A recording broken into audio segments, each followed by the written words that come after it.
Et en dépit du passé sauvage qui a ravagé l'Afrique durant plus de 4 siècles, un instinct esclavagiste qui a souillé et saigné plus de 16 générations. Je suis un enfant du Sahel et il me serait très difficile de croire à la bonté de la foi chrétienne de l'Europe et de l'Amérique.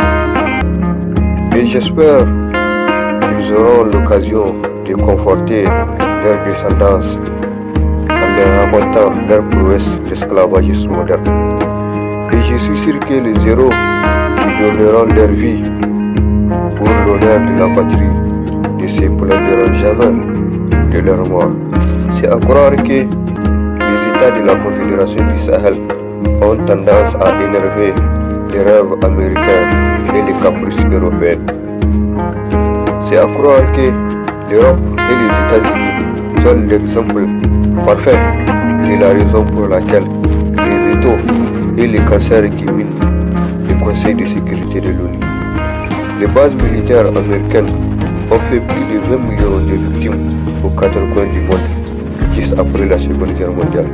Pourtant, certains moutons de l'Afrique n'ont jamais manqué de kilos pour leur donner les gîtes et le couvert afin de compromettre la dignité et l'intégrité des nations africaines.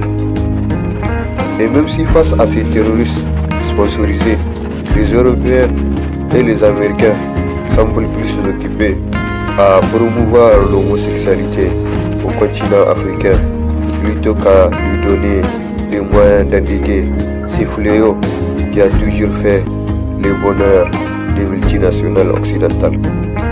Et même si j'ai toujours pensé que la démocratie n'est ni plus ni moins qu'une faillite que l'Occident a sacrifié depuis des décennies pour mieux assujettir les fils et filles d'Afrique. D'aucuns disent que dans les relations internationales, quand deux nations se battent, la première mesure qu'il convient d'adopter est de les empêcher de se battre. Même si les guerres et les embargos sont décrétés et tranchés par la communauté internationale.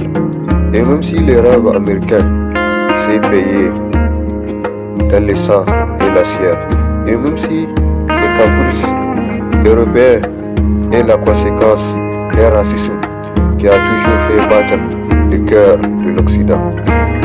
Et même si le FMI et la Banque mondiale mènent tout droit au capitalisme qui sanctifie l'ancien ordre mondial,